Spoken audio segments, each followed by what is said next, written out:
This episode is brought to you by Red Bike Delivery. This delivery service operates only using battery-powered, eco-friendly transportation. Red Bike Delivery is there for all your delivery needs, whether it's dinner for the family, flowers for your partner, or new houseplants for your new collection. Red Bike Delivery will gladly deliver those and everything in between. So what are you waiting for? Check out Red Bike Delivery on Facebook or Instagram for more information. Red Bike Delivery, because there's only one Earth.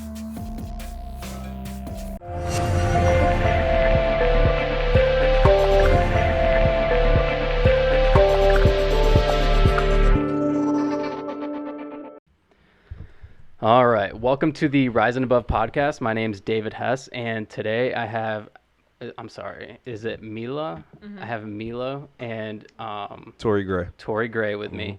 They're both artists, I would say local, but Torrey's from Detroit, am I right? Yes, sir. Yep, Detroit. Nice. And you drove all the way down here for the podcast? Yeah, I'm out here quite often actually. As of since last summer, I've been out back and forth. So what brings you to Lansing?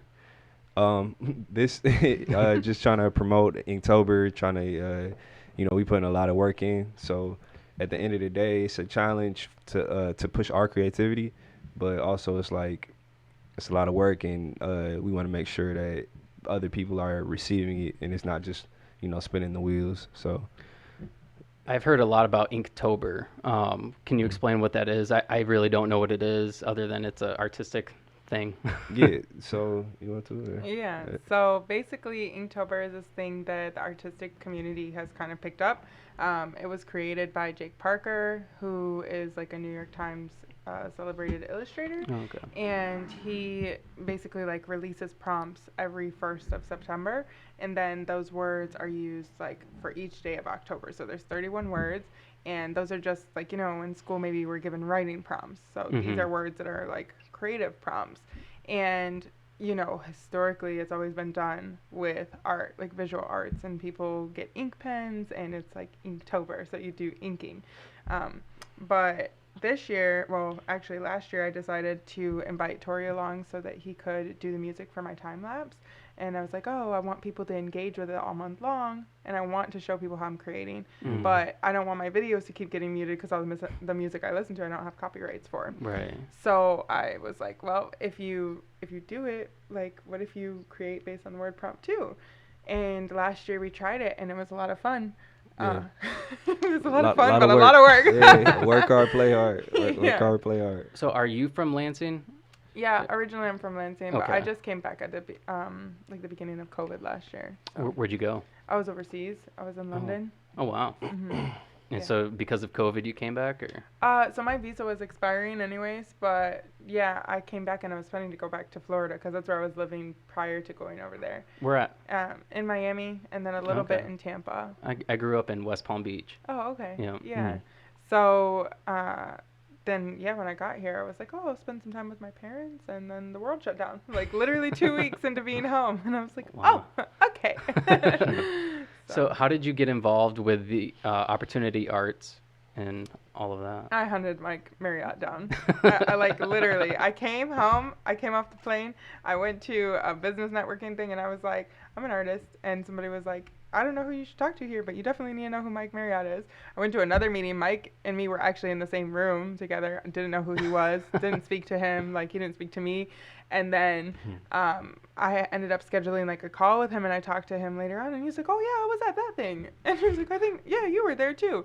I'm like, okay, I've been looking for you for weeks. And then we were already in isolation. So I'm like, literally, I think our first phone call, we were on the phone for like 3 hours.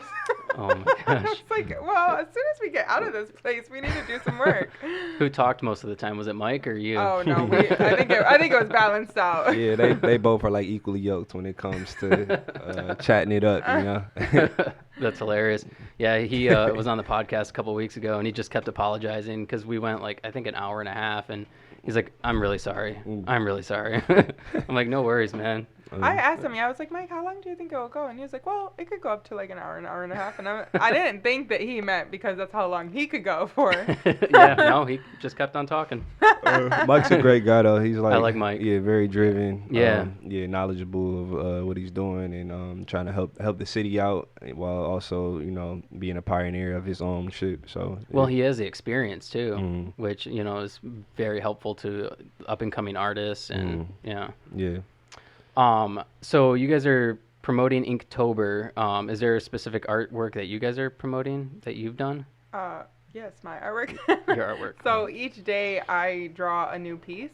So that's what we're promoting. So during the day, like in the mornings. What was today? So today was roof. That was the word. So like ROOF. Yeah. He's taking a roof like a dog. I'm taking a roof like a house. I was thinking roof like a roofie. Oh, Oh gosh. no! Oh, yeah. kidding. Not that one. Not that I one. don't know about drawing a picture of that. That might be a little rough.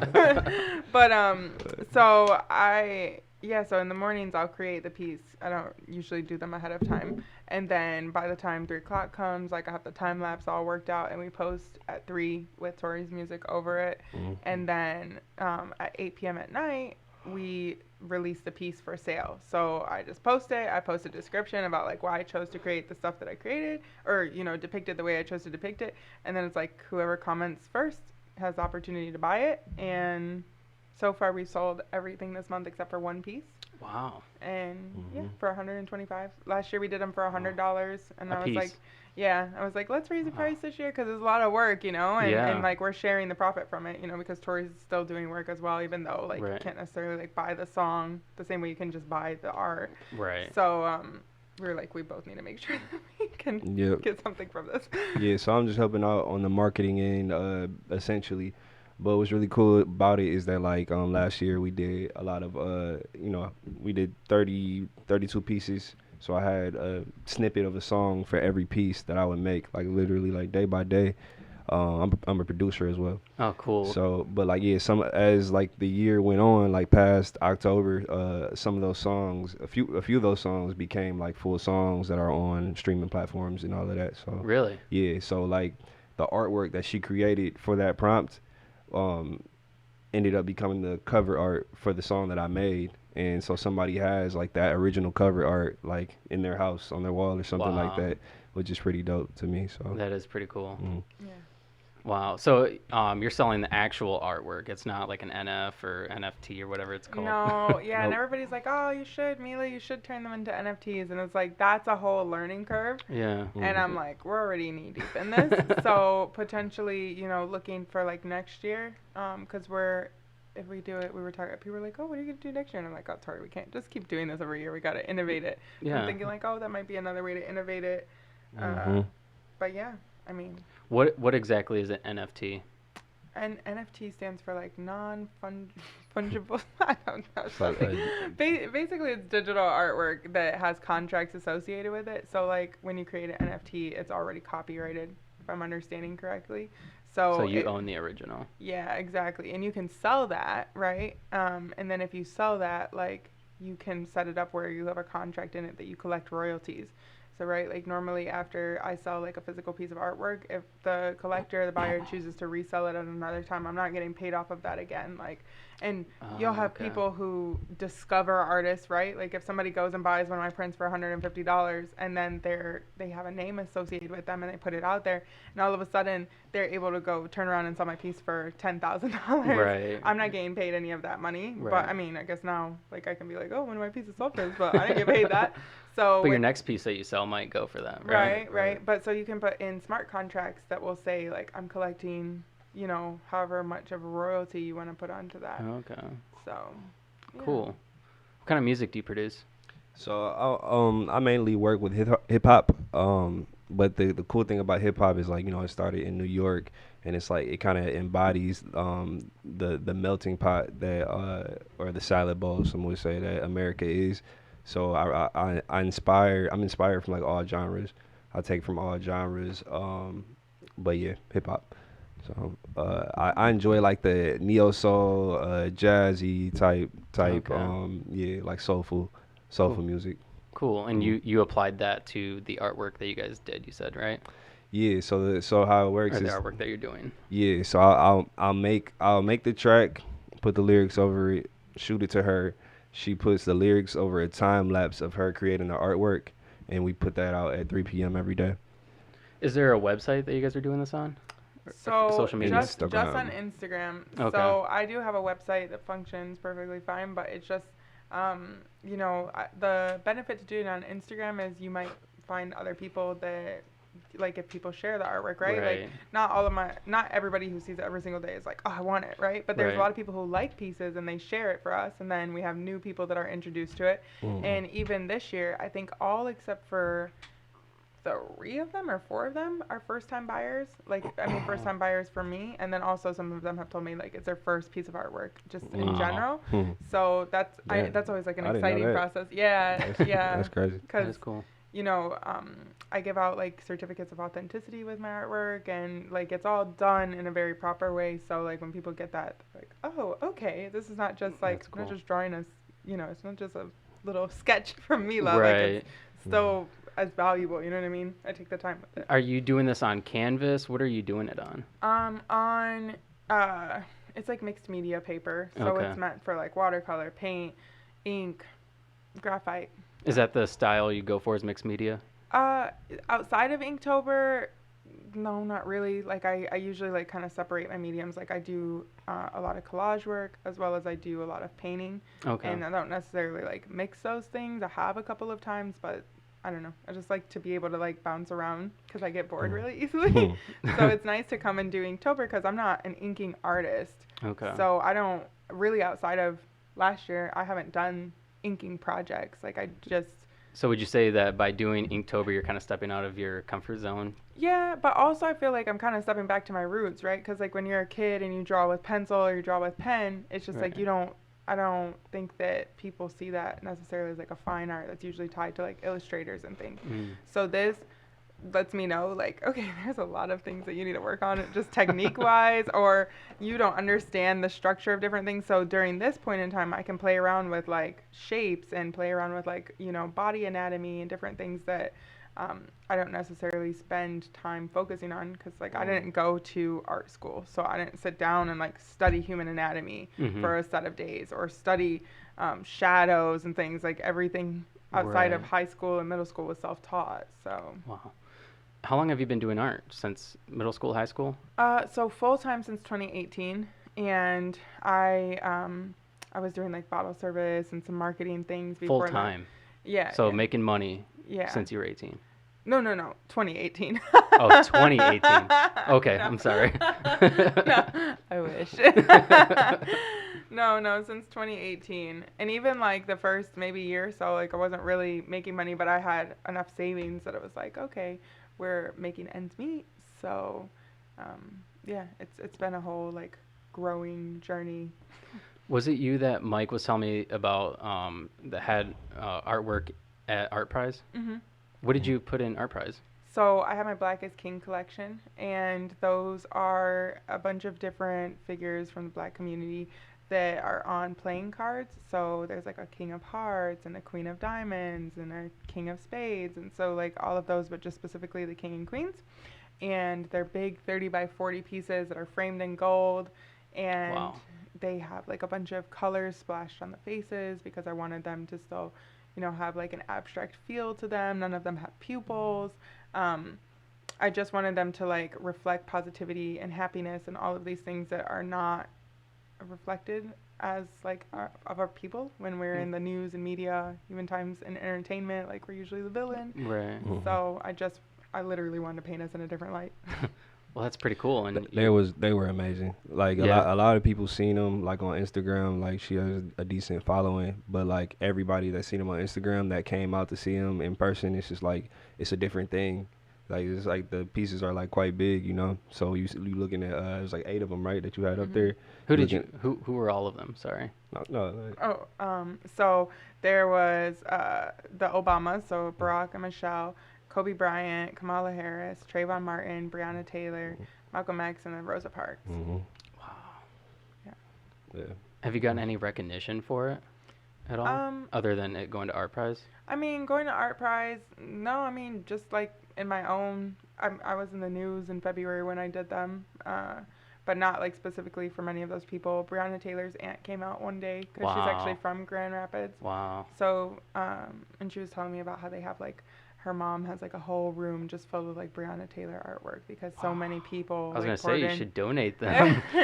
Yeah, they have like a whole thing, and she was like, even with that, like the family has split up artwork all over places. But Wow. I just talked to her, and I was like, you're like the first person that's associated with any of these people, and like, do you feel okay with this? And I explained to her like why I chose to do certain things, and that like certain stuff was reserved for like respect for that person, and she didn't, you know what I mean? She said she liked the piece, and she thought that I painted her accurately, and there was like, I didn't get any negativity from it. So And you weren't trying to go for like a portrait, right? It was like it was abstract. So well, they were portraits, but they were abstract in the sense of like having the colors spread about in different ways, and then I told you they don't have pupils, so I left like a barrier between the viewer and the person that they're meant to embody. So like who they are. I mean, some people I still had to tell who they were, but like you get an idea of who they are, but they're not necessarily the people. You know what I mean? right.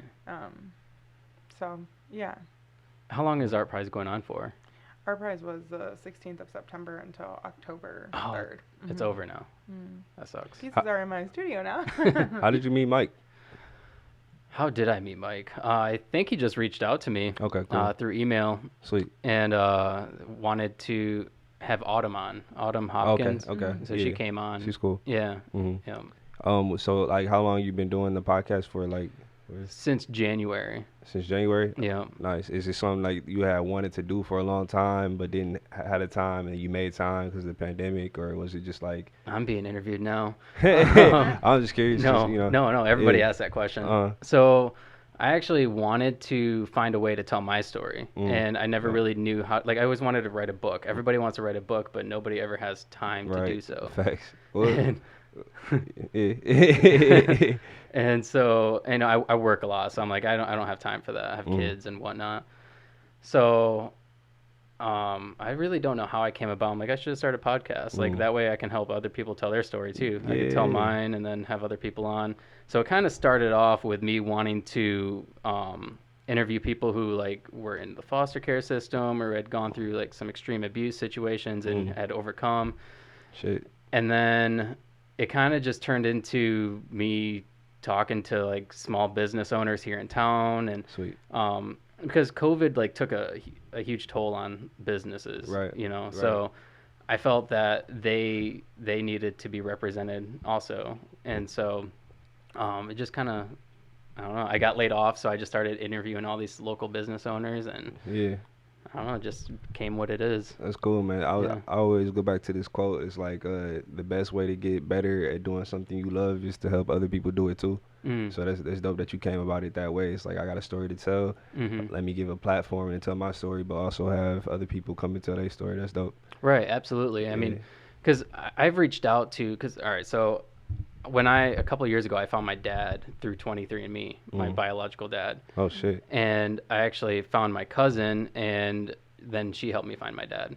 Well, she contacted somebody at 23andMe and told them our story, and they're like, "Oh wow, that's awesome. Let's help you tell your story. We want to like promote you on like local news platforms and stuff." Hey. Okay. It never happened. No. And I'm like, what the heck? Like, I feel like our story is like pretty awesome. I think, a lot of people would be inspired to hear it, and nothing ever came of it. So then I think that's when I started thinking about like, how many people does that happen to? Like so many people that I know have stories that need to be told or should be Yeah. told, but they have no way of sharing. So, Yeah. so, Yeah. through something like this, anybody can come on and just kind of talk. Yeah, hey, the setup is legit, man. I want it to be. This feels like very, very professional. I appreciate your professionalism. Yeah, absolutely. And I see a parallel too. I'm also a business owner, so it's like I come from a city where like the style of hip hop that I do is not really what's popular. So instead of waiting for like the right people to find me, I kind of did something similar. I just started a business, Defining Trait.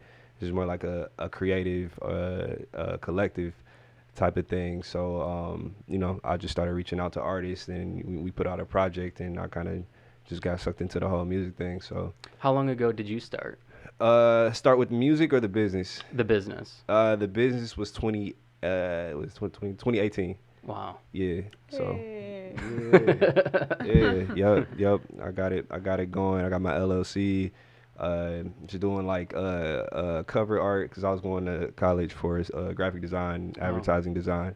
So I was doing like cover art for artists, and I was doing like T-shirts and selling merchandise for the music I was making and stuff like that. So yeah, it's been a process. Yeah, Mhm. I bet. How many artists do you work with?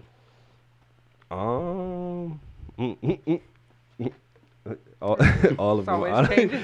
You said what? It's always changing, isn't it? Yeah, I mean, So like, what's cool about the whole Inktober thing that we working on is like last year, I bodied it by myself. I was like, I'm all I got right now.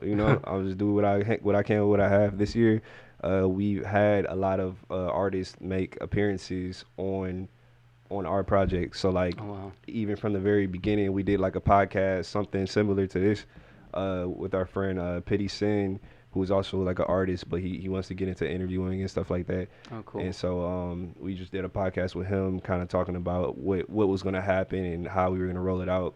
And then we're using that content that we got from that throughout the month to kind of just have other stuff to post, or sometimes we post it with the song and the artwork. Right. Beyond that, I want to give a shout out to Lali Mariah. She's a beautiful and talented R&B singer from Detroit. Meech is a hip hop artist.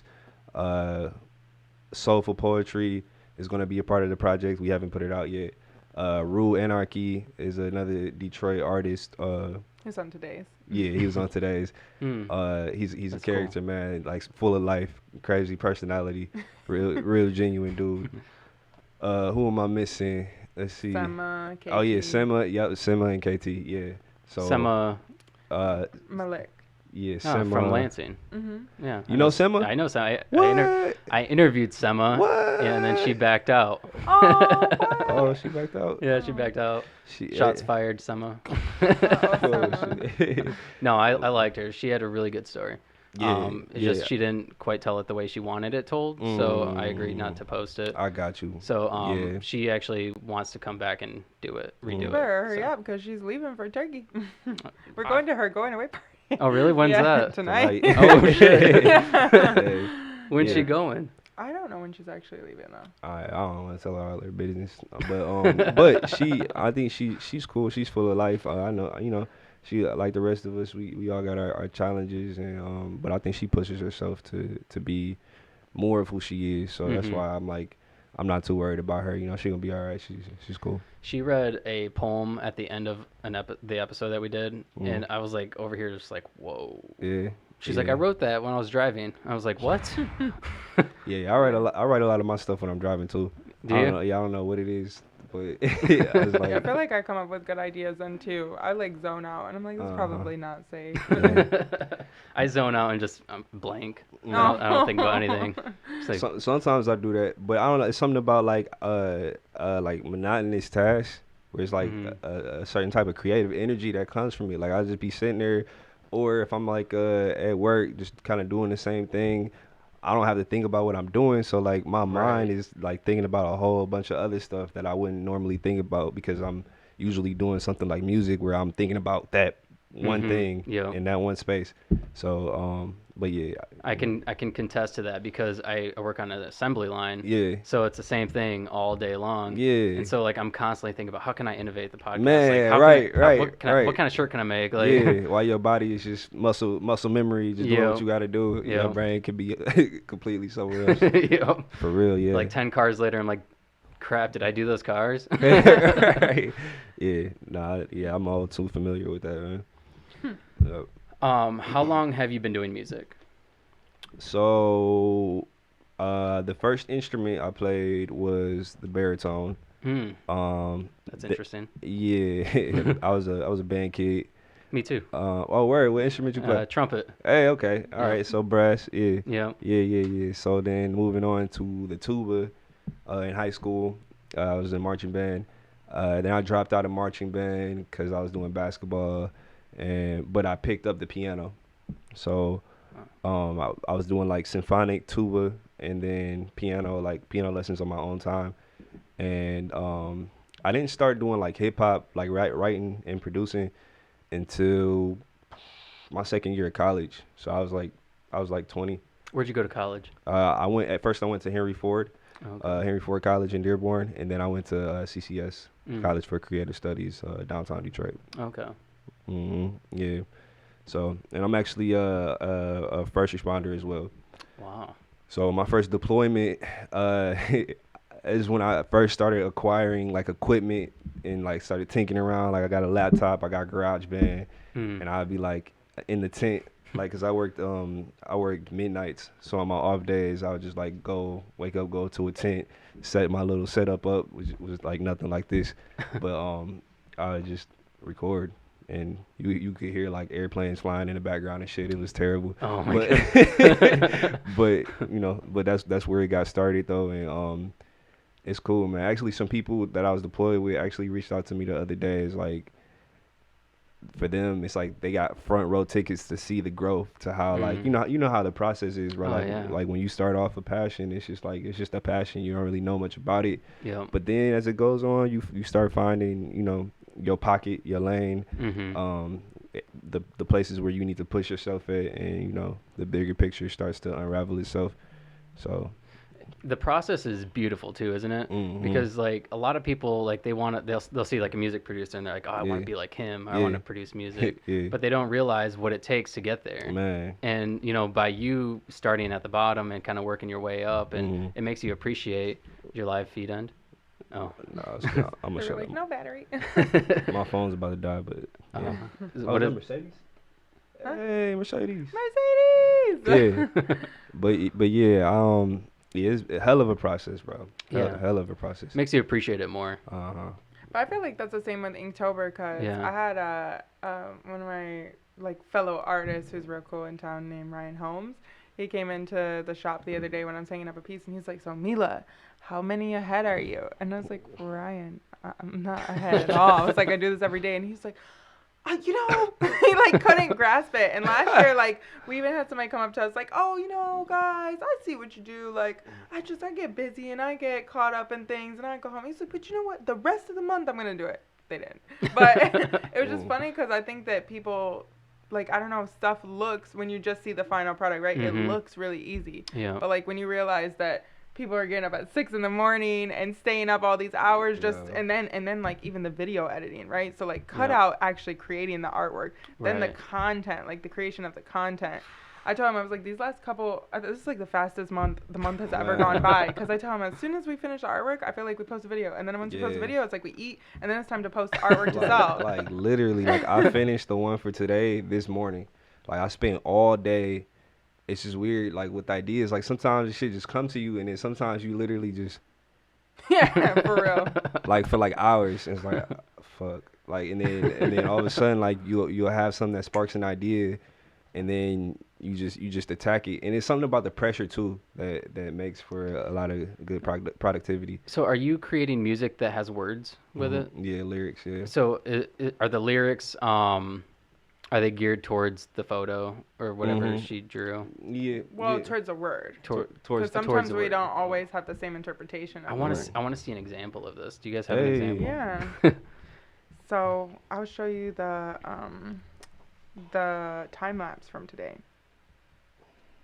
Should Mhm. I write? I said, should I write? Yeah.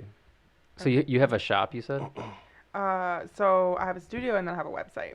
But- Where's your studio at? The studio is upstairs at Reach Art Center right now. So that's like just like it's still Rio Town, but it's a little Okay. bit further away. Okay. Like it's just further down on Washington. But I used to go there as a kid, and then when I came back, they asked me to join their board, and I was like, yeah, I'll join the board. And then in January, I was trying really hard to find a studio, and like Lansing, although there's a lot of creative people, there's not like arts studios Right. everywhere. Yeah. And so I ended up approaching them and saying like, hey, the center's closed right now. Like, what if I come in and I'll swap out artwork in the windows, and it will just like bring life, Right. to there. And then like hopefully I can teach classes once things come back. And so I came in February And then we extended once. And then I was supposed to move out in August, but with prep for Art Prize, I asked them if I could just like stay and lease. So I'm supposed to leave next month because normally I go to Florida for the rest of the year. But we'll see how all of that goes. But yeah, okay, so let me show you. Started from the beginning. Oh wait, can you hear it? Oh, it's not playing, that's fine. Can I run to that restroom? Despite all the odds, I even doubt with action. My path don't need an account, just know that I'm adding. Under the roof, I had a lot under the attic. That is so Past traumas crazy. affecting me now, wreaking havoc. I gotta have it. So many times in this habit, I turned addict. Package of panic, anxiety turned to the max. I had to step back, take a breath, just relax. Meditation acted as my mediation between conversations. Be myself and I, being steadily patient and facing the truth of my mortality. Reality bitten inside the mind, a better me. No longer confined to the thoughts of the collective. What it means to be 100, a Bellamy's perspective. Dying just this type of cause is bound to happen. So are those clouds? So, wait. Well, hold on. There you go. So wait for it. Wow.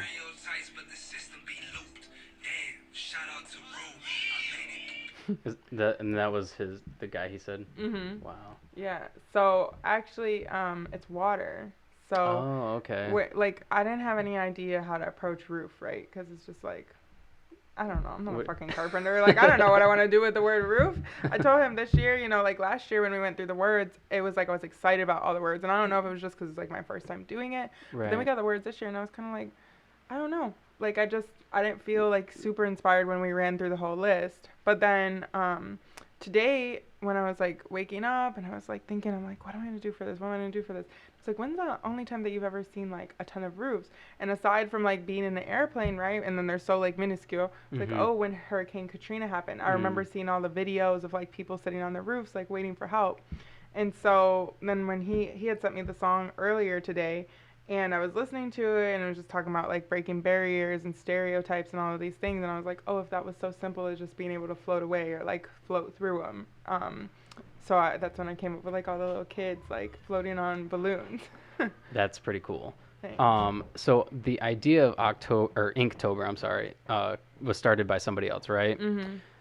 And you guys kind of added a whole new element by putting music with it, Yeah, right? exactly. That's insane. Yeah. So, and I really wanted to do that one because like I work so closely with music, right? Like I listen to music all day long. I can't do most things without listening to music. Right. So then last year, me and Torrey met when I was painting a mural downtown, and he was like, "Oh, I do music," and I hear that all the time, so I was like, okay. But then I listened. I was like, I'll These wannabe artists. She doubted me, man. She doubted me. She did. He must have, I can't remember whether he sent me a link because he was like releasing this piece that was like about keys, mask, wallet. I don't remember. It was something. But wallet, keys, phone, mask. Oh, yeah. And I think you had asked catchy. me. He made his own cover art. So he had like asked me what I thought about it. And then I think he sent me, once he like dropped it, he sent me it. And I was like, oh, he's actually talented. You know what I mean? And not to say that like when people approach me and say stuff, there's so many people who either like want to do stuff or whatever, and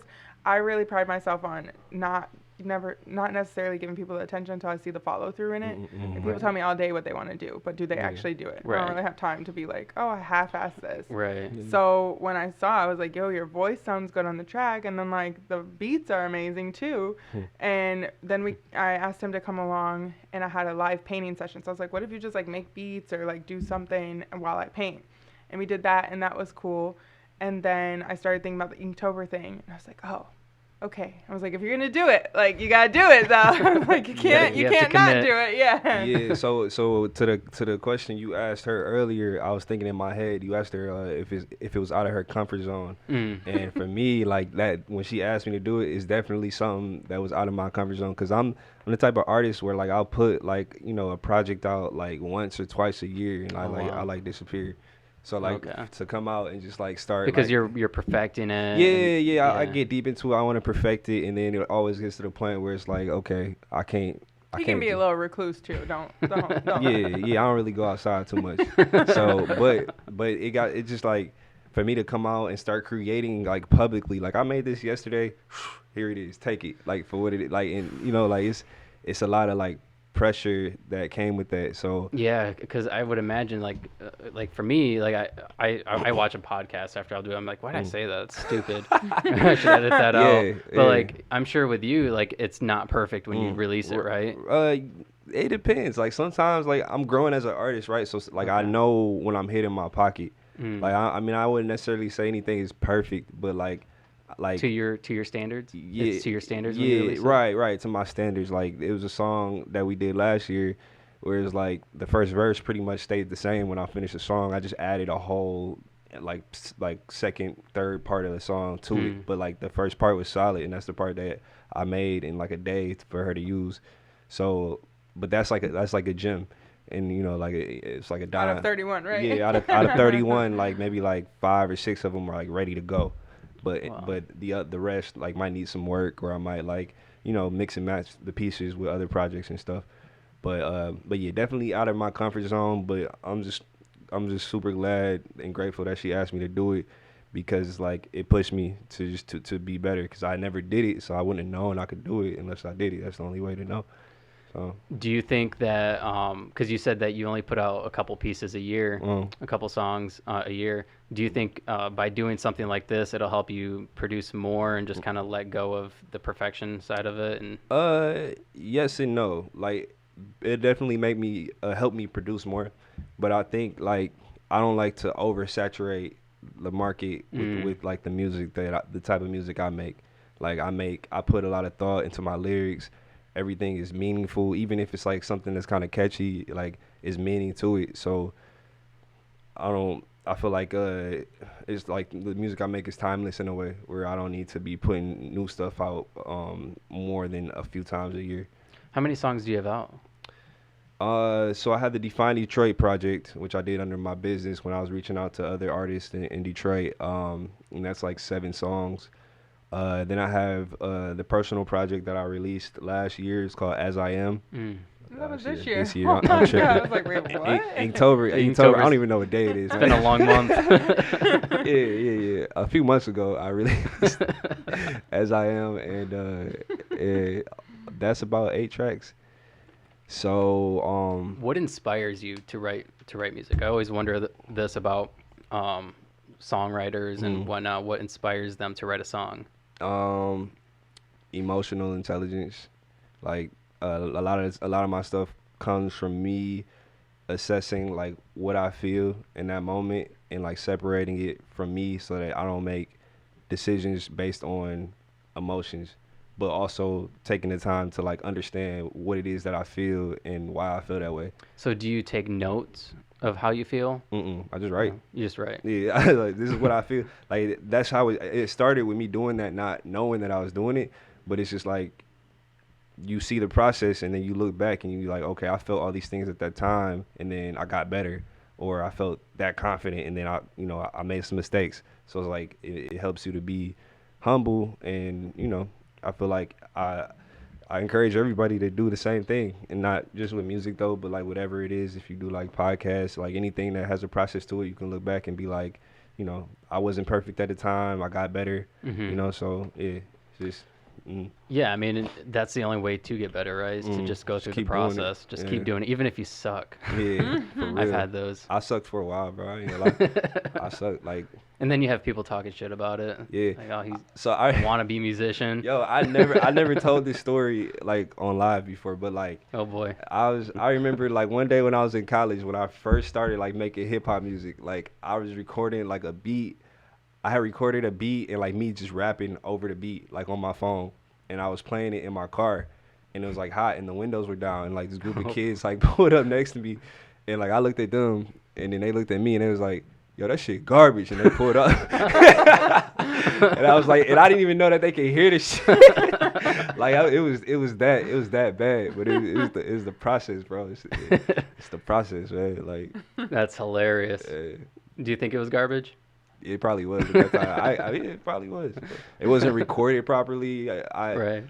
The way I used to write was like I didn't really know myself like that, so it was like kind of it's not like they heard the lyrics I was saying, but it takes a while to get your flow right, and a lot of people before they even take time to listen to the lyrics, it has to just flow well.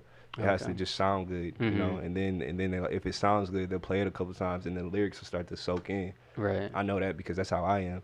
Like if it doesn't sound good, it's not necessarily gonna attract my attention. So, yeah. How did you get involved with Opportunity Arts? Was it through her? Yeah, I just saw the way she was working with Mike, Okay. and I didn't necessarily like know what it was at first, but like I see positive shit going on, and I'm like I just want to be a part of it, you know, like if I can contribute or like gain something from it, or hopefully both, like, Yeah. you know, then I'll do that. So, I feel like I'm talking to him a lot, but I have one last question. I'll Do leave. you It's fine. do you feel that like a lot of your musicians that come in and want you to produce their music, do you think that a lot of them come from like a broken home or like a troubled past? Like what inspires them to want to come in and I'm sorry, I missed the first part of that. Do I feel like the people that listen or the people the people that you work with, that I like work the with? artists, the artists that what do come I in? think inspires them? Yeah, is it their past, their environment? I think it varies from person to person. Yeah. Yeah, like let's take Rue for example, since he's the artist from today's collaboration. He comes from a place like largely similar to mine, I believe, where it's like just giving a broader perspective on things and trying to understand himself in a deeper way. And you got Mila, whose art comes from being inspired by the world, right? By people, by social relationships and social issues and stuff. Mm-hmm. So, you know, I don't want to speak for you. I'm not sure where all of your artwork comes from, but from what I've seen, it's like that's accurate. Yeah, you're all right. Yeah. What other artwork have you done? Geez. So That's I probably a have lot. yeah, I have the Every artist collection. has a lot. When I was coming back, I had wanted to start on. So my first solo exhibition was in Tampa, and I moved to Tampa specifically just to learn how to do caricatures because the guy who was employing caricature artists at Busch Gardens told me he wouldn't give me lessons. He was like, "Oh no, I just do that to employees." I was like, "Okay, I'm gonna move Wow. here," and he's like, "You're gonna move from Miami here?" And I was like, "I mean, if you're not gonna teach me, yes." And he was like, "Don't do that." And I was like, "I just need to learn this skill, and I don't want to go read about it." Wow. And so I moved. I was a little bit miserable there, but I came and did what I needed to do. And then I decided to like stop doing caricatures at the park for a period of time and just like work on a show. And I put together all these collage pieces. So I like cut out, from magazines, and instead of cutting out, people cut out like flowers and skulls and things. Like I don't collage like that. I collage based on the colors. So I cut out colors and like textures and make them I essentially paint with them. Okay. So that whole collection was about like inspiring people, inspiring entrepreneurs, and just kind of like talking about my journey as a person of like, different things that you like come into. So like one of the pieces was like a tiger's face, like it was just like the eyes, and I called it like the hunter. And I was talking about how tigers have like a 1 in 20 success rate when they hunt.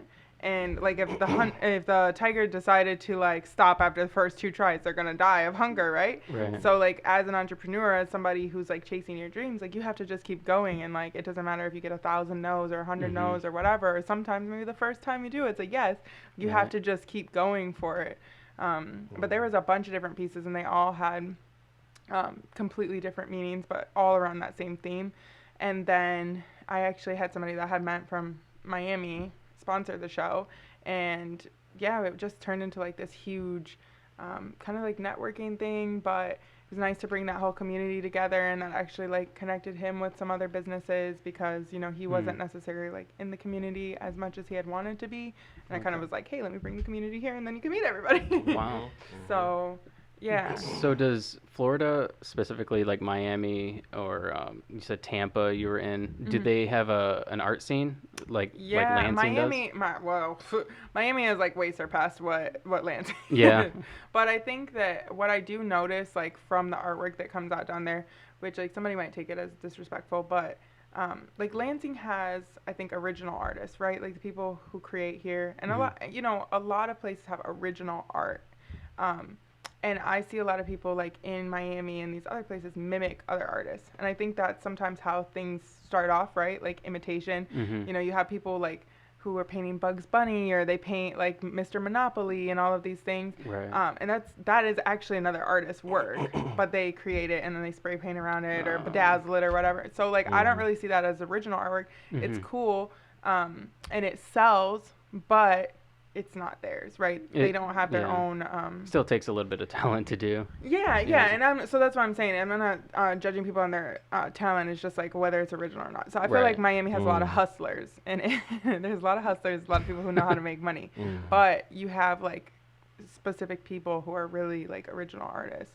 And then you have like there's two different types. So you have like whole graffiti scene, which is like in Wynwood, and that has like completely gone.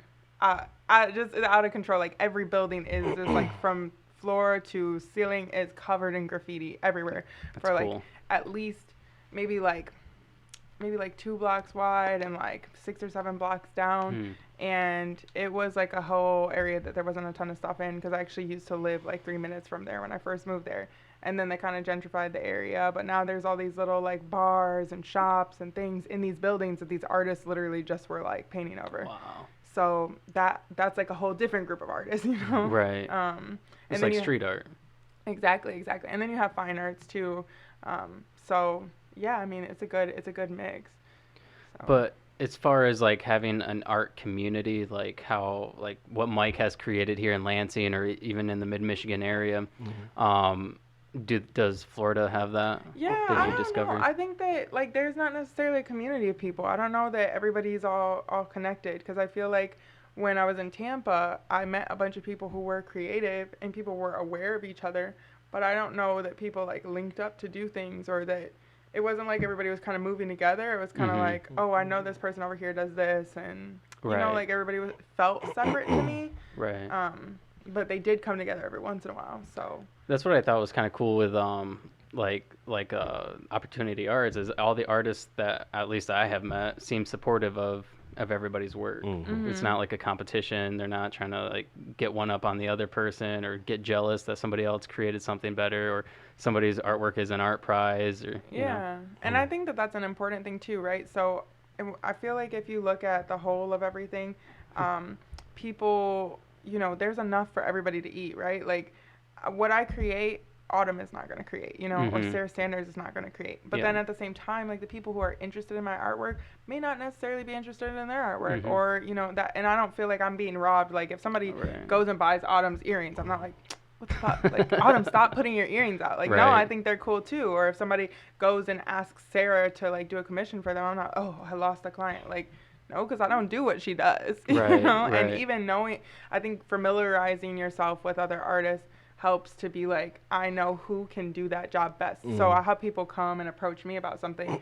but I don't do that, but I know somebody who would kill it, you know? And then that's good, you know, that's good business. Or even, you know, I'm sure like with music, maybe somebody would be like, oh, bro, can you make this trap song for me? And maybe you don't necessarily do trap, but you'd be like, yo, I know somebody who could really tear that up. Right. And the way I look at it is like I'm my own competition.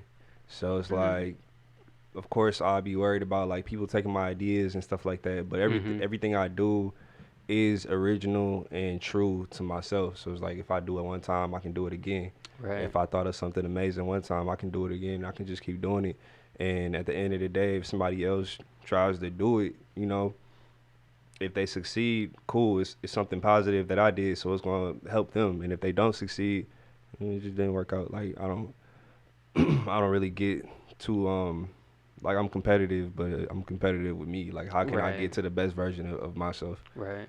And I also feel like with like plagiarizing too, like you know why you made something. So even if somebody took the idea and tried to like facilitate it, they don't, you know what I mean? Doesn't that have passion. that touch. Yeah, exactly. It's missing something. It's missing an element.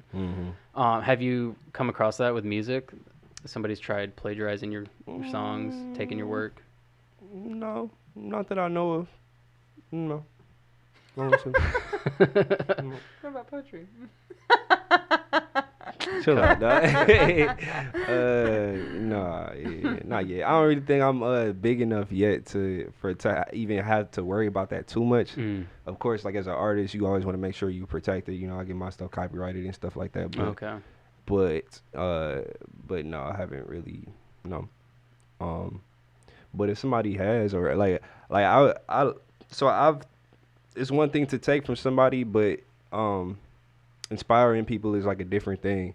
And so like I've been inspired by people like and I always if I'm inspired by something somebody does, I'll take the time to tell them like, look, the thing you did inspired me to do this. And you just make sure that you accredit them Right. when you do it, and that it's also still unique to you. It's not just doing the same thing that they did, Right.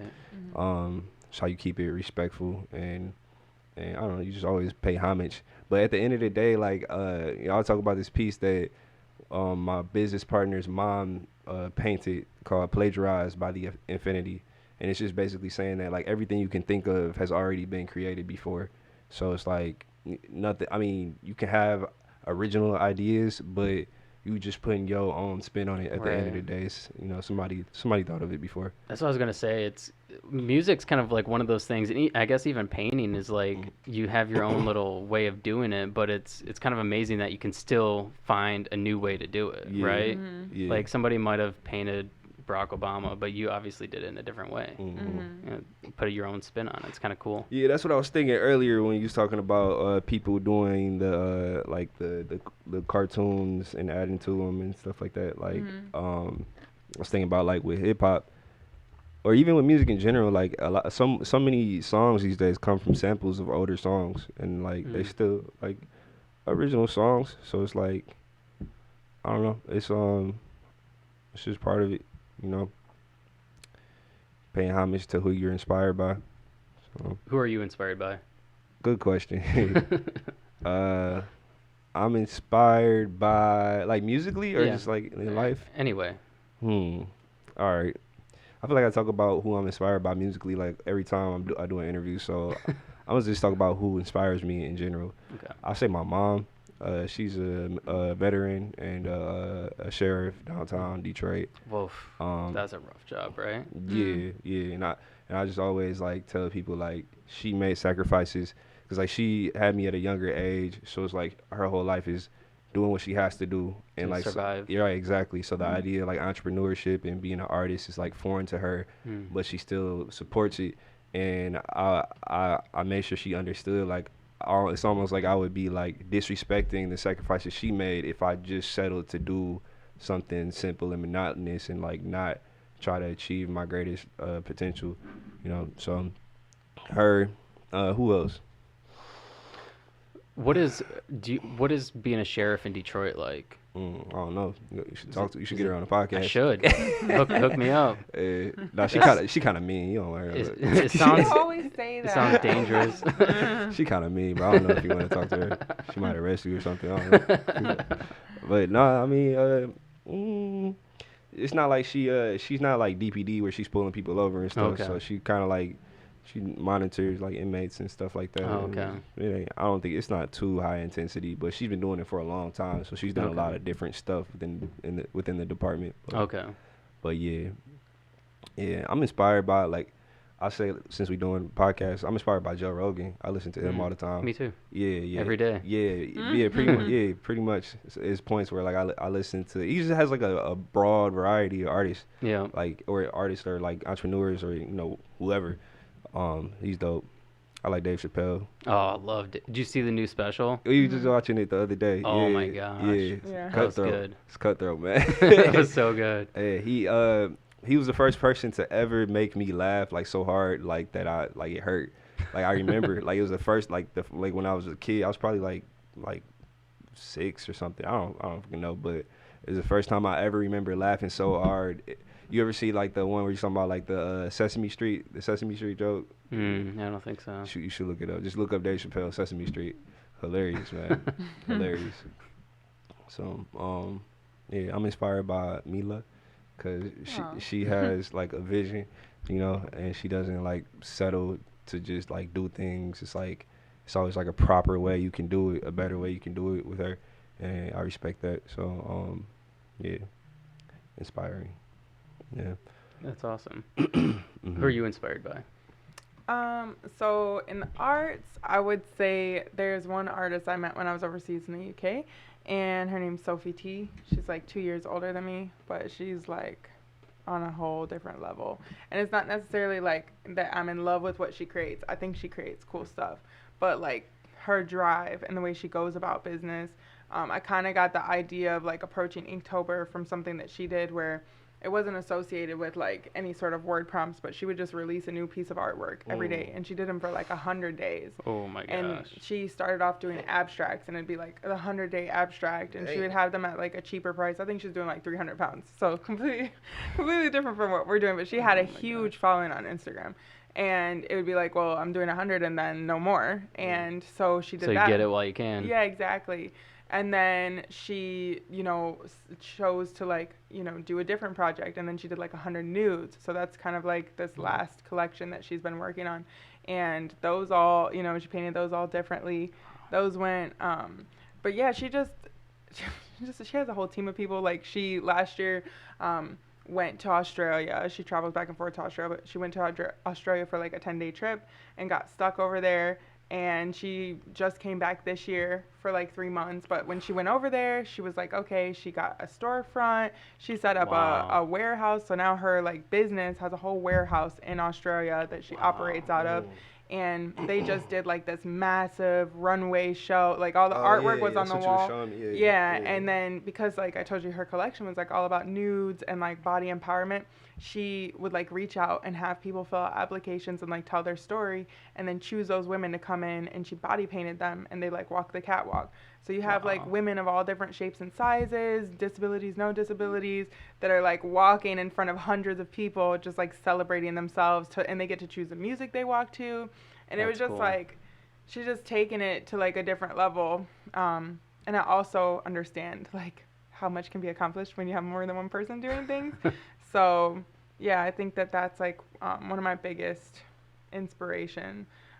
Also too, because like when you meet somebody in the flesh and you see like how they move, or you see, like I always remind myself, I feel like I get invited to go places a lot. I get to, invited to parties, or people want me to come over, and it's like the people who, I'm not saying that you can't do that if you have goals and things, but like what you choose to invest your time in is like what is going to grow. Mm-hmm. So like I do value my friends and value my family and stuff, but also like I have this whole career that I'm trying to do, and I value that as well, and I need that to grow. So like I might have to be in the studio until 3 a.m. and then wake up and be back in there at 6 a.m. because that's just how it goes. But at least that way I can never be disappointed in anybody else except for myself. You get what you put in. Exactly. Yeah. And then another, well, I don't know if I would say necessarily that it was like a person, but there's like a TED Talk that I really like, that's by Elizabeth Gibson, who wrote like Eat, Pray, Love. Okay. And she was just talking about like how in the creative community, suicide is like, there's a high rate of suicide. And because like you create these masterpieces, right? And it might just be like one time you create a masterpiece. And then if you create something that's shit the next day, people are going to be like, whoa, they fell off. Or like, Torrey, like if you create a horrible song tomorrow, I'm be like, damn, Torrey fucking sucks. You know what I mean? But like back in like ancient Greek times, they used to say like genius was like something that would come visit you. Whereas like now in modern day society, I'd be like, you're a genius, he's a genius, I'm a genius. Like we own that. And she was saying like to be able to have some sort of like divide between you and the creative process allows you to still be like human. And if you don't produce at the rate or at the style or the level that you were before, you don't have to feel bad about yourself because it's not really from you. Like it's like you're open enough to be like a vessel for these things to come through. And I feel like that has allowed me to have a lot more confidence as an artist because, again, like with the whole Inktober thing, some days I don't feel inspired at all. I don't know. Yeah, like that's not necessarily my fault. Like I just inspire yourself. Yeah. Some days. Exactly. I gotta like shake my brain and be like, something come in here. But that happens too, like, with commissions, and people will be like, can't you just like paint that in a couple of days? Like realistically, I can't. It takes me 4 days to like paint a portrait. Or sometimes it can take me 2 days. But I have to be like in it. And if I'm Right. not in it, I might have to tell you, like, it's a 4 to 6 week period How do you because get in it? Is there a process? music, a lot of times music for me, going out and kind of like being in nature, which I don't do as much as I should, but like taking walks. Yeah, it's usually that, those two things, because I don't like smoke, drink, don't do drugs, and I feel like a Do you lot drink of coffee? that's a drug, right? That is a drug. It is That, a drug. It's a stimulator for sure. Yeah, Facts. yeah, no. Sometimes coffee be messing me up. I can't even like I tried when I was overseas. I was like, oh, I'll have a glass of wine. Like, you know, you see in the Yeah. movies and stuff. Like, I'll have some wine. Wine makes me so shaky. I'm like, I can't paint. Yeah, like I can be in the club drinking, but not painting a So painting. you do drink. You just don't drink. Like, I've had a dry year, so but I Oh. don't drink. what made you decide that? Just a couple of things. Like, I came back from overseas. You know, I don't, like, I had alcoholism runs in my family. Okay. And I've always been very cognizant of that. So when I choose to indulge in, like, you know, I used to smoke when I was younger, but when I drink specifically now, I try to make sure that I'm in the right headspace, because I don't ever want it to be like, you know, today sucks, so I'm going to drink. Right. Or even like, I want to celebrate, so I'm going to drink, because I might, maybe every day I need to celebrate something. And when I lived in Miami, I went through periods of times where I would be like, I didn't drink at all, and then I like binge drunk. And I just think that it's a bit messy. Yeah. To be honest. Um. No What offense can to we anybody. can we backpedal a little bit Yeah. to you asked her like what was it that she does to like get in her zone, like Yeah. like what, because I want to hear more about that, like What does she have for a process? yeah what do you find is like the best process to like make for like a productive work session for you?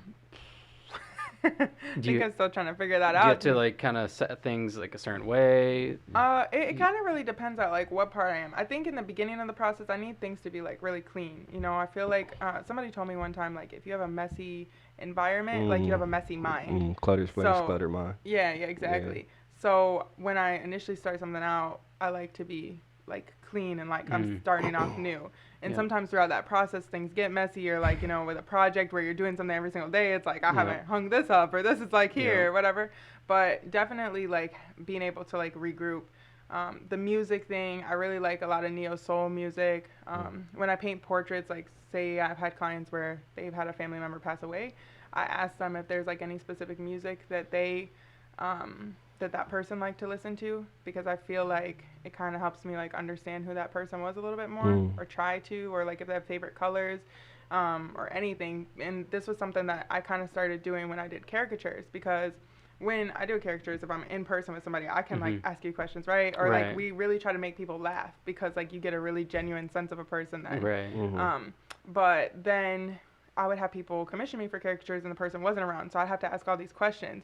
But then you'd get like real expressions from like, okay, so I get a picture like this, but then I know that this person likes this, and then when they would get it, they'd be like, oh yeah, you know, this really does feel like the person. So even with doing portraits, although that's a different type of, you know, depiction of somebody, I still find that it's like super important.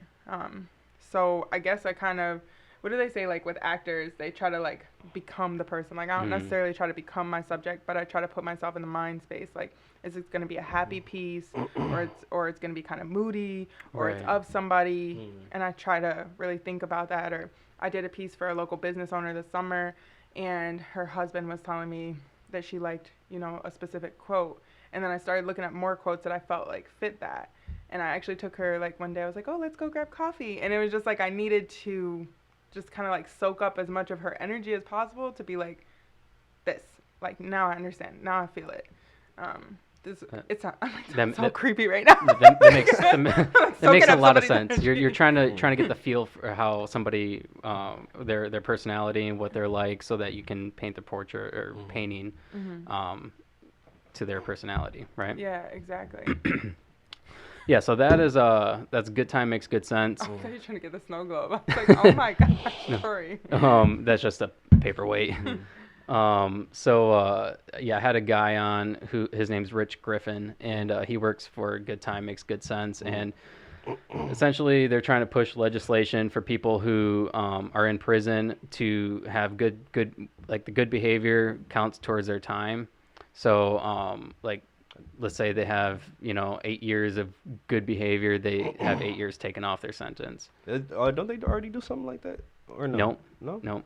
I've heard of people getting out early on good behavior. Not in Michigan. Not in Michigan. No, Okay, because got you, the got way you. he was explaining it was that Michigan, they used to have something like that, but then they took it away.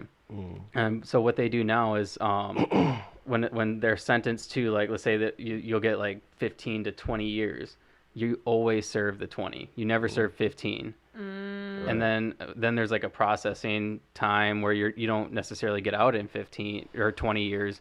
Right. You might stay in jail for another year Right. until you're processed. Processing, yeah. So Yeah, I just met somebody recently, actually, when I did Art Prize, and we were just talking about like how fucked up the system is, and he told me he had recently got out, and he was like, they make the papers really confusing because he took a plea deal, right? And he was like, they told me my plea deal was like 5 months, 6 months, to maybe like 3 years, and he was like, at that point, like, because I think he got arrested when he was because he said he got out when he was 21, so what is that? He got arrested when he was 18.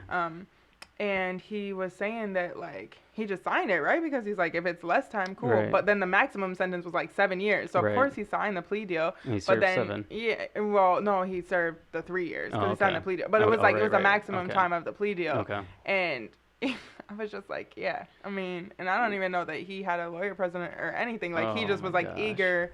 But I had another friend that recently got locked up, and the way they explained it to him was like confusing. They're like, oh, you'll do 18 months, but he had 2 charges, so they didn't tell him he was doing 2 charges, and both of them were 18 months. Oh my god. So he's got 3 years too, so he did get 18 months, but it's for Right, 2 each. separate charges. Yeah, exactly. Oh my gosh.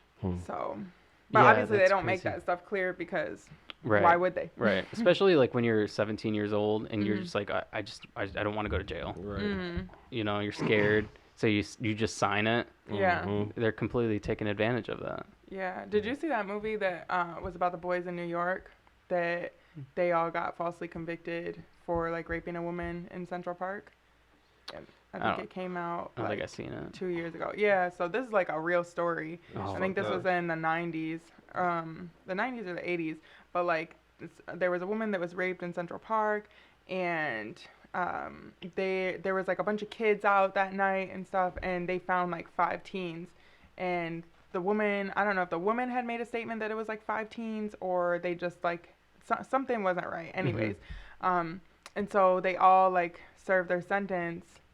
They all got arrested. Even one of Right. the boys, he was taking one of his friends. He like went to take one of the friends down to the station because he got called in, and then he ended up getting roped into it, and he wasn't even there because he was called in, and he had like, I think he was like a little bit delayed, so he didn't understand, and he ended up serving the most time of all of them, and he literally was there Oh to take.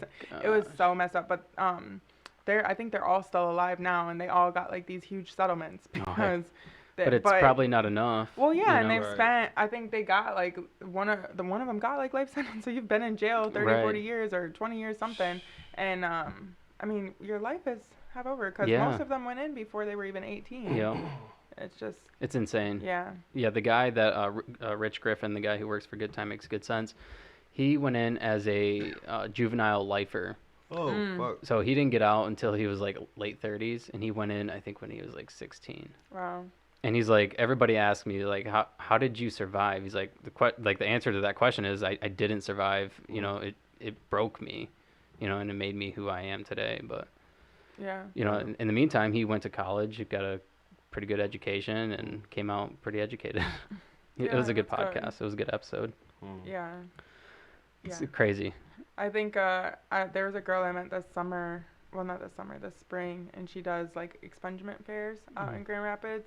And we were just talking about like all the charges that people could get removed, but it's sad because you spend time and you're supposed to be like having this time to grow yourself and I guess learn from whatever you did wrong if you actually did do something wrong. Yeah. And then you get out and you still have like a cloud over your head, and it's like, can you really get out from under that when you have to put that on all your documents if you want to get a job application, if you Right. want to get an apartment, if you want to, and like you're still pigeonholed by something that was supposedly Yeah. you have already paid your Yeah. time to society. Yeah, you're still serving time. Yeah. I talked to a lady at the Fledge. Do you know what the Fledge is? We actually saw Jerry today at lunch. Oh, really? Yeah. Cool. Just ran into him. Yeah, we went to an event a couple weeks ago. Erica Munchback put on, Oh, okay. and when September ends, Okay. and they had I can't remember, Chow Hall. I think that's the name of the business. Anyways, the lady started this business based on the food that she would eat or make in prison. And because like in prison you can't have yeast because you can make alcohol with it. So they had to learn how to make bread and stuff a different way. And so everything that she makes is inspired from the food they made in prison. Wow.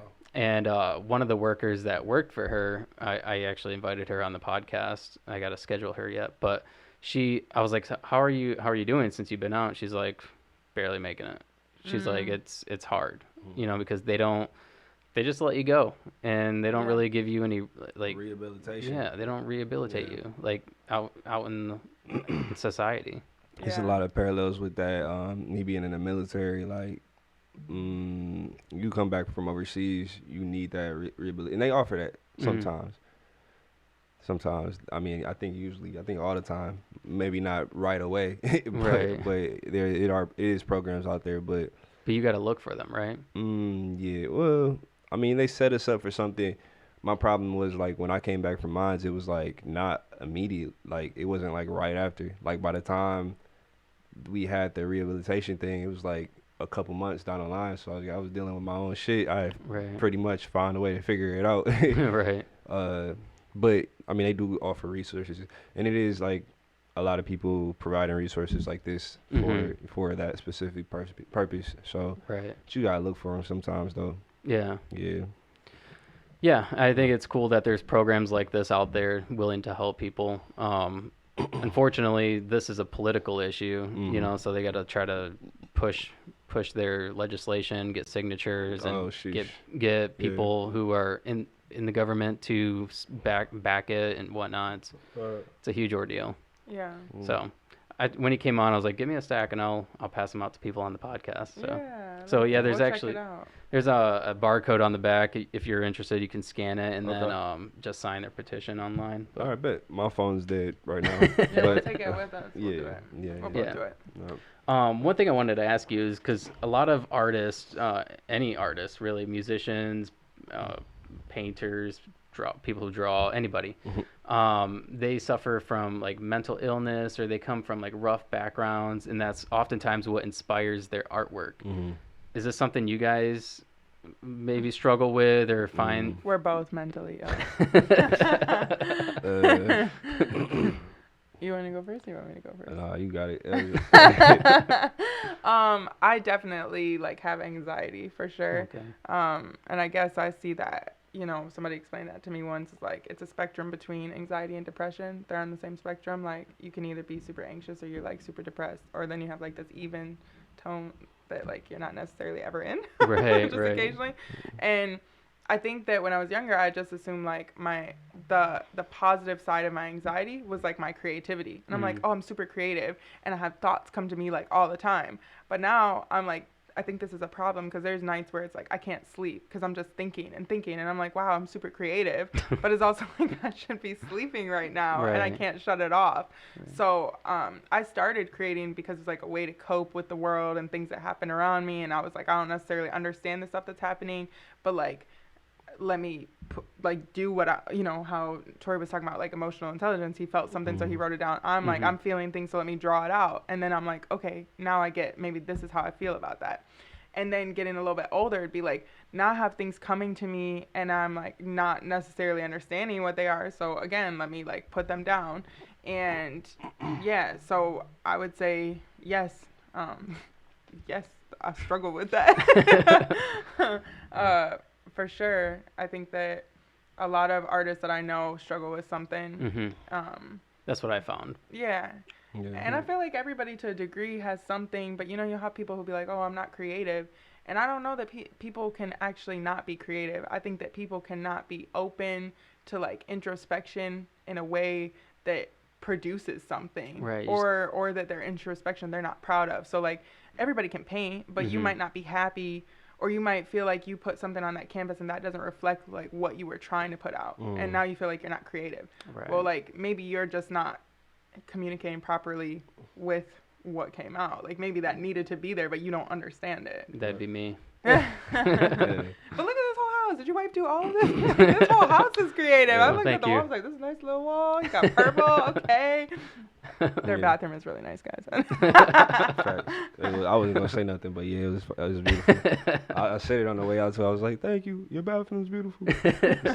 But I always look at it like you got like two different types of artists, and this was just my way of looking at it. So you got like a selfish artist, and you have the selfless artist. And when I say selfish, I don't mean that in a negative context, but the selfish artist is like, okay, maybe I have depression or anxiety. My art is me dealing with that. It might not necessarily be uplifting and like inspiring and things like that, but other people who are dealing with those issues can hear it and relate to it, or at the very least be like, oh, there's somebody else dealing with this too. I'm not alone. And then on the contrary, with the selfless artist, I say like Bryce the Third. He is intentionally putting out uplifting music, like with the intention behind it. Like, I want to uplift people. I want to put positive thoughts out there, specifically to encourage and empower people. So I think like both are equally important. Like you need to have both. So because I've had artists where it's like, damn, this didn't spark the flame and make me want to get a bunch of shit done, but I definitely needed to hear this shit, like just for my own like mental, like, you know, processing. Right. An example would be XXX Tentacion. Like when I was deployed, I discovered his music and it actually helped me through like a really hard time in my life. But yeah. Was it hard just being away from home and family? Yeah. Sheesh, I gotta like unpack that for a minute because it was like it's been a while, but I'm generally like I keep to myself a lot, and you know it's like growing pains of like being a young adult, you feel me, and then you know having relationships back home, and then trying to do like the long distance relationship type thing, but then also like not having the healthiest like relationships with the people that's around you because you're so wrapped up with what's going on back home and trying to maintain that. It definitely put me in a weird space, like where I was like not knowing how to deal with it. Yeah. So, but I try to be on both sides of the spectrum though, like with the whole selfish and the selfless thing, because I've dealt with some things that I've had to figure it out. I haven't dealt with everything, you know what I'm saying? I'm sure it's Right. stuff that people have gone through that I haven't experienced. So for those people, I also try to make music where it's like, hey, I don't necessarily know what you're going through, but I know that you can get through it. I know that there's people that you can talk to that can help you get through it. I know it's healthy to be creative. Like we do open mic every Tuesday in Detroit, and we always, or I'm sorry, every other Tuesday. Okay. And we always like, the main thing we start with is like having a prompt, and like everybody just writes for the first like 10-15 minutes of the open mic, because it's a healthy exercise to express whatever you may be going through, or even if you don't want to talk about it, it's like you come here, you see some stuff, so of course that's good, but you're leaving with something that came from you. But you just we're in a safe space to articulate it, or at least just write it down for yourself. That's cool. Yeah, it's important, man. Yeah, absolutely. I think everybody should write things down. I should definitely do it way more often. Yeah. But, I mean, it's good to just write down your thoughts and your feelings, and that way you can kind of reflect back on it later. Yeah, right? That's how I got into the spoken word, the poetry community in Detroit. Cause like, obviously I rap, but rap is kind of like poetry, but Rhythm and poetry. rap is an acronym for rhythm and poetry. Yeah, shout out Hakeem, the people's poet. So you cannot do it. But it's like my first spoken word piece was just me writing down emotions, but like with spoken word, it's really just about like confidence and rhythm, not necessarily rhyming. and so it had those elements. So Right. I didn't even realize and start performing it until like a couple years after I wrote it. I still had it because it just felt nice to say, to get that shit out, But then I started looking back like, oh, this is probably something that a lot of people would relate to, and I can use this as a performance piece. So I started doing it. That's cool. Mhm. Well, we are an hour and almost 20 minutes in. Damn, really? Yeah. That was quick. Yeah. So I guess real quick, what would you guys like to tell the audience as far as like inspiration, like artistically? What would you want to leave them? Do something different today. Do something different today. Like right now, after you listen to this, just do something different. Like Something different. Yeah, some like one of the things that you do every day, you always do it the same way. Just do it different. See what happens. Yeah, fail forward. I love that. Yeah. Like, I like fail that. forward, not fall forward. Just fail forward. Yeah. Because Yeah. at least you're still moving. And that's how things evolve, right?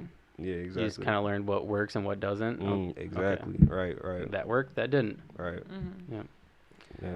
What about you? Oh, I you thought think you was I- gonna get out of me, huh?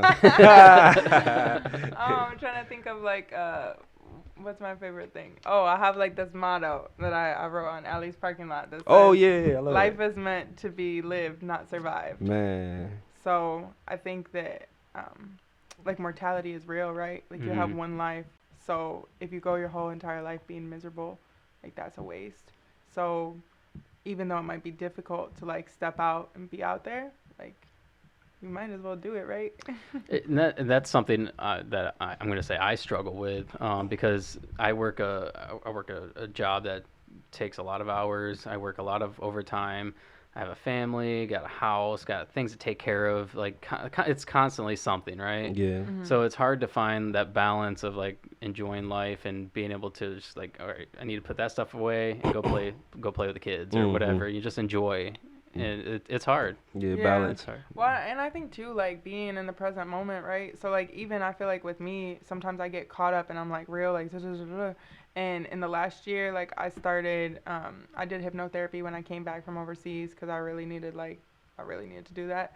And then in hindsight, after, I've realized that there's like meditations I can do that are like 5 minutes or 10 minutes, and Mhm. even taking that 5 minutes for myself, like I never used to do that. Yeah. And being like, you know what, I'm just gonna sit here for 5 minutes because I could walk back and forth through the kitchen and that would be 5 minutes. Right. But like if I spend intentional time in that 5 minutes, I end up feeling better for like 6 hours after, Right. Yeah. So just little things like that. I think, I think everybody moves really fast.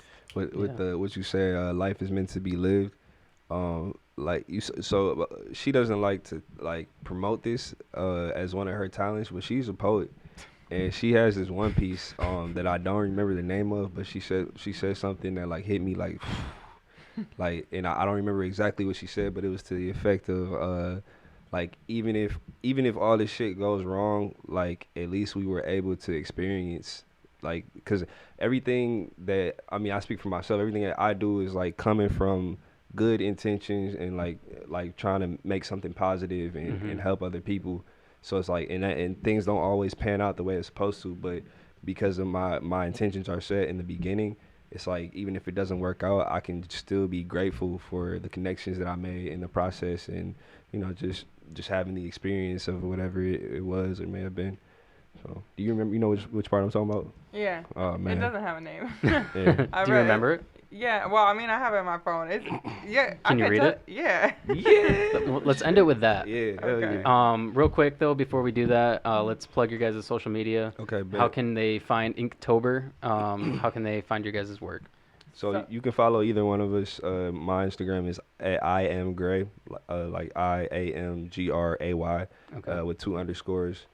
Mila is at Mind of Mila, so MINDOFMILA. Okay. Mm-hmm. And then you have a website as well, right? Which is mindofmila.com. Okay. So. And then is that where they can find your artwork and buy it, or? Yeah, they can buy prints on there. All the Inktober stuff is strictly just available on On Instagram. Instagram, okay. So you got to create like a Finsta if you don't want to have your own Instagram. Okay. But yeah, You said that the other day. What is Finsta? I still don't know. A fake Instagram. Fake I thought it was like a different app. That's a thing. That's a real thing. I don't know. People have like one of my friends had one, and I was like, oh, I kind of want to make one, and then I made one. I never did anything with it. But then isn't it not fake then if you Like created it's it? like it's not your profile. Like people just like okay. my friend has one that's like Mila, a man catfishing, yo. but it's not like you don't post any pictures to it. It'll be like that stuff where it'll be like one follower, and you'll be like, oh, this is a spam account. Yeah. Really, it's probably somebody's girlfriend who's like stalking somebody and blah, blah, blah. But yeah, my one friend does it. She's crazy. Oh But- my god. So I was like, oh, okay. Okay, so let's see. All right. Well, have you read that and we'll end it. Okay. All right, I like ending it like that. man. So you gotta close your eyes though. Okay. Sheesh. You do too, Torrey. I'm ready for it. Okay. This is actually a feature on one of the things that we did this year. So it goes, I am a spirit by nature, entirely. I climb to the highest peaks, I throw my arms out, let the wind take my breath completely and allow my ego to dissipate. Because to live is to be free, and to free that which exists around you. I once found myself at the top of a cliff fantasizing about the journey down.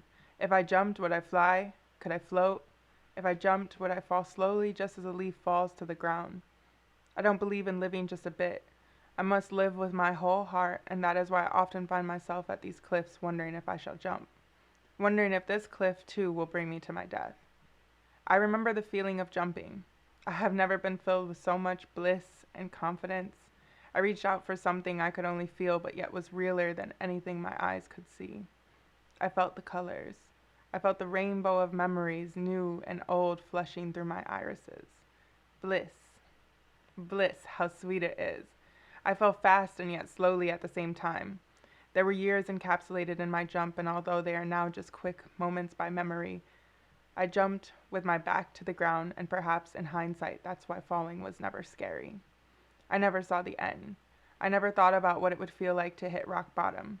As I neared the earth, my body began to feel cool. The colors started to fade, and I was engulfed in a foreboding of halt that I forgot to consider when jumping. What was once the most joyous of experiences turned into a pit I was sure to disappear into. I lost myself, just a silly girl jumping off a cliff. And in that abyss, I died. It was quick, and I knew it as soon as it happened. But yet I still felt. My soul wandered these hidden unknown spaces, searching for the color it once felt in a current. Then, I opened my eyes. I looked down over a cliff I was sure I had just fallen from and saw the crashing waves. I saw the uncertainty in the terrain below, and I asked myself, could I really be considering jumping again? If I know experiencing the greatest happiness my heart has ever known means being at peace that it must come to an end, be that rapid or long, would I dare to fall? I looked out ahead of me, and there were all these memories, colors, all those feelings again, just dancing across the sky like a symphony from the gods themselves. I glanced over my shoulder, and there was nothing. Life wasn't still. It wasn't quiet. It was simply nothing. And to myself, I thought, I can't exist here with these invisible, tangible things. Oh, I can't exist without these invisible yet intangible things. There is nothing here without them. My toes met the edge of the grassy cliff. I reached out and felt the feelings run across my fingertips like braille in the breeze. And I understood.